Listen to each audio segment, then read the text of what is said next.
ఎందరో త్యాగమూర్తుల త్యాగఫలం ఆంధ్ర రాష్ట్రం. నేడు ఆంధ్రప్రదేశ్లో ప్రజలు సుఖ సంతోషాలుగా ఉన్నారా? ప్రస్తుతం ప్రజల మధ్య ఉన్న కులాల కుంపట్లు ఎవరి కోసం? చంద్రయాన్ రాకెట్ యుగంలో కూడా వర్ణ విభేదాలు దేనికి సంకేతాలు? రాజకీయ పార్టీల నేతలు ఏం చెప్తున్నారు? నేటి కాలంలో ప్రపంచాన్ని శాసించే మన యువత మేధాశక్తి ఏం కోరుకుంటుంది? తెలుసుకోవాలంటే ఆంధ్ర యువగలం. ప్రజల మాటే మా నోట. వాసవి మాతాకి, వాసవి మాతాకి. వేదికమైనున్న పెద్దలు భరత్ గారికి, నారాయణ గారికి, శ్రావణన్నకి, శ్రీనివాస్ అన్నకి, సోమశెట్టి గారికి, ఆర్యవైశ్య కార్పొరేషన్ చైర్పర్సన్ దొంది రాకేష్ గారికి,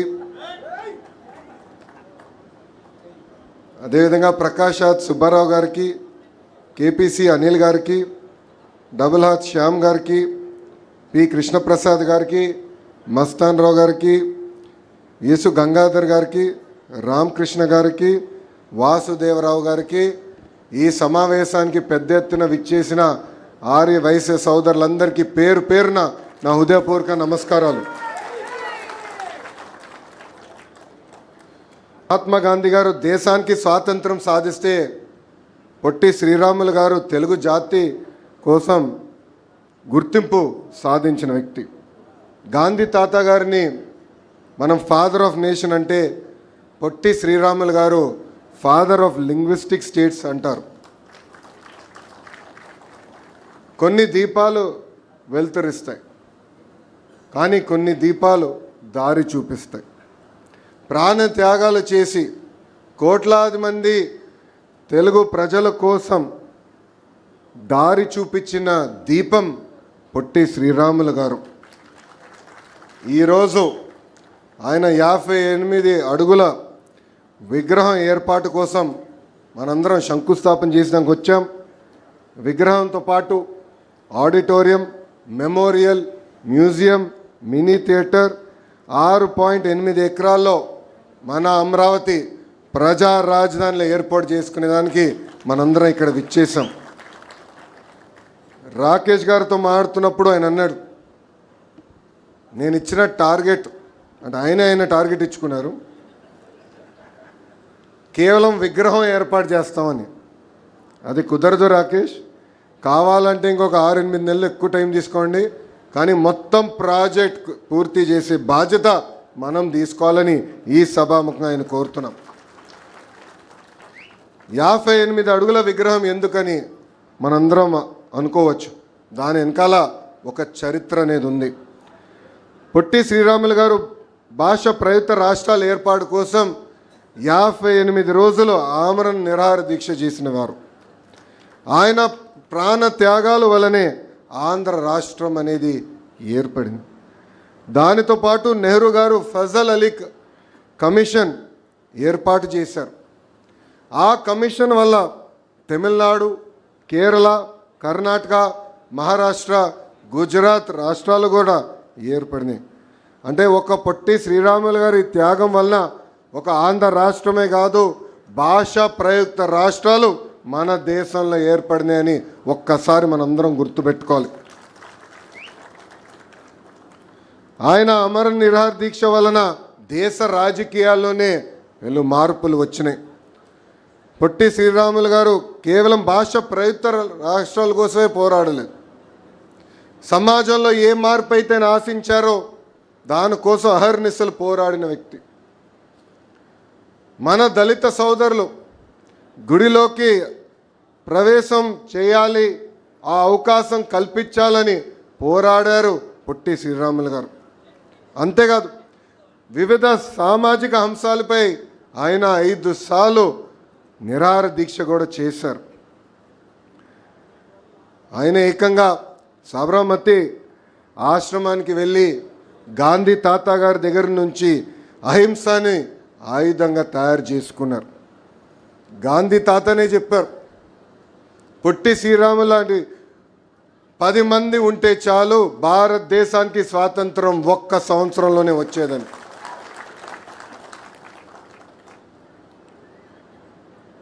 నాలాంటి చాలామంది, అంటే మా జనరేషన్లో చాలామంది వారు పొట్టి శ్రీరాములు గారి గురించి మేము మా టెక్స్ట్ బుక్స్లో చదువుకుంటాం, ఏదో ఎగ్జామ్స్లో మార్కులు రావాలని చదువుకుంటాం.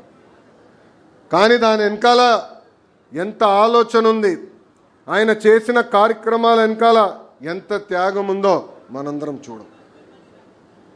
మనం చాలా నేర్చుకోవాలి. నమ్మకున్న సిద్ధాంతం కోసం ఆయన జీవితం పోగొట్టుకున్న వ్యక్తి. ఈరోజు 1 మార్కు తక్కువ వస్తే ఆత్మహత్యలు చేసుకునే రోజులు, లేదంటే జీవితంలో ఒక ఎదురు దెబ్బ తగిలితే కుంగిపోయే రోజు. పొట్టి శ్రీరాములు గారి దగ్గర నుంచి మనం నేర్చుకోవాల్సింది ఒక పట్టుదల, ఒక కమిట్మెంట్. ఏమైనా సాధించాలనుకుంటే మనం తొలి అడుగేస్తే సమాజం మొత్తం మనతో వస్తుంది. మనందరం ఈరోజు ఒక వీడియో చూసాం. ఆ వీడియోలో చాలా స్పష్టంగా పొట్టి శ్రీరాములు గారు దీక్ష కూర్చున్నప్పుడు చాలామంది రాలేదు. కానీ ఎప్పుడైతే ఆయన ఆరోగ్యం క్షీణిస్తూ మొదలుపెట్టిందో 30 రోజుల నుంచి పెద్ద ఎత్తున మొత్తం ఆంధ్ర రాష్ట్రం ఆయన వెనకాల నడిచింది. చివరికి అంత్యక్రియలు కూడా ఎవరిని రానికుండా చేస్తే ఆనాటి పెద్దవాళ్ళు వెళ్ళి చేసే పరిస్థితి. ఇన్ని దశాబ్దాలైనా ఈరోజు మనం ఆయన్ని గుర్తు చేసుకుంటున్నామంటే ఆయన చేసిన త్యాగమని ఈ సభాముఖంగా మీ అందరికి నేను తెలుపుతున్నా. అందుకే మనం ఏ కార్యక్రమం చేసినా ఆయన ఒకసారి గుర్తు చేసుకుని చేయాలి. బయటికి అడుగుపెట్టి ఇది సాధించాలనుకున్నప్పుడు ఆయన్ని స్ఫూర్తిగా తీసుకుని మనం అనుకుంది సాధించాలని ఈ సభాముఖంగా మిమ్మల్ని అందరినీ నేను కోరుకుంటున్నా. అంతేకాదు, పొట్టి శ్రీరాములు గారి గురించి మాట్లాడినప్పుడు ఆర్య వయసు సామాజిక వర్గానికి చెందిన ఒక గొప్ప వ్యక్తి కూడా నాకు గుర్తొస్తారు. ఆయనే మన రోసయ్య తాత గారు. రోసయ్య తాత ఎప్పుడైతే గవర్నర్ అయ్యారో కనీసం సంవత్సరానికి ఒకసారి ఆయనతో మాట్లాడేవాడు. తాతయ్యకి నేను చెప్పాను, తాతయ్య రాజకీయాల్లో లేని లోటు, ఈరోజు మీరు రాజకీయాలు లేరు, ఆ లోటు మాకు తెలుస్తుంది. రాజకీయాలు మారిపోయినాయి. మిమ్మల్ని చూసి పెరిగిన వాడిని, మీరు ఎట్లయితే అసెంబ్లీలో పోరాడారో అదేవిధంగా రాజశేఖర రెడ్డి గారికి చంద్రబాబు నాయుడు గారి మధ్యలో యుద్ధం జరుగుతుందంటే ఒక్క మాటతో అది చల్లబరిచేవారే. అది మీ గొప్పతనం. అది ఈరోజు రాజకీయాల్లో లేకుండా పోయిందని కూడా నేను చెప్తాను జరిగింది. ఇట్లా చాలామంది రాష్ట్రం కోసం పనిచేసిన వారు, వాళ్ళందరినీ మనం గుర్తు చేసుకోవాల్సిన అవసరం ఉంది. ఈరోజు ఈ స్మృతివనం ద్వారా మనం కేవలం వీడియోస్, ఫొటోసే కాకుండా ఒక చైర్ కూడా ఏర్పాటు చేసి పొట్టి శ్రీరాములు గారు సమాజానికి ఎలా పనిచేశారు దానిపైన పెద్ద ఎత్తున రీసెర్చ్ కూడా చేయాల్సిన అవసరం ఉంది. దానికి వేదికమైన పెద్దల సహకారం కూడా నేను కోరుతున్నా. ఎందుకంటే మనం ఈరోజు వీడియో చూసాం, దాంట్లో పెద్ద ఫోటోలు లేవు. రాకేష్ గారు తెలుగుదేశం పార్టీ ప్రోడక్ట్ కనుక ఏఐ బాగా వాడేశాడు ఈరోజు వీడియోలో.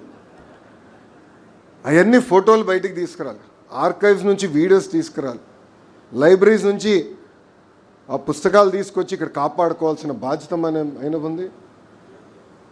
స్మృతివనం కడతమే కాదు, ఒక రీసెర్చ్ చైర్ అనేది ఏర్పాటు చేసి ఆయన చరిత్ర పైన రీసెర్చ్ కూడా చేయించాల్సిన బాధ్యత మనందరిపైన ఉందని ఈ సభాముఖంగా తెలుపుకుంటూ, ఆర్యవైశ్య సోదరులు నిన్న పాదయాత్రలో అనేకసార్లు కలిసినప్పుడు వాళ్ళందరూ కోరారు, అమరావతిలో పొట్టి శ్రీరాములు గారి విగ్రహం ఏర్పాటు చేయండి అని. ఆనాడు నన్ను అడిగితే పాదయాత్రలోనే హామీ ఇచ్చాను, మళ్ళీ వచ్చేది ప్రజా ప్రభుత్వమే, పొట్టి శ్రీరాములు గారి విగ్రహం అమరావతిలో ఏర్పాటు చేస్తామని. ఇది కమిట్మెంట్ మాత్రమే కాదు, ఇది నాకు ఒక ఎమోషన్, చేయాలని ఒక తపన. ఎందుకంటే మిమ్మల్ని అందరినీ కలిసిన తర్వాతనే, పాదయాత్రలోనే కలిసిన తర్వాతనే ఆయన గురించి ఇంకా నేను చదువుతాం జరిగింది. అందుకే ఒక ఎమోషన్తో ఈరోజు మేము అందరం పనిచేస్తున్నాం.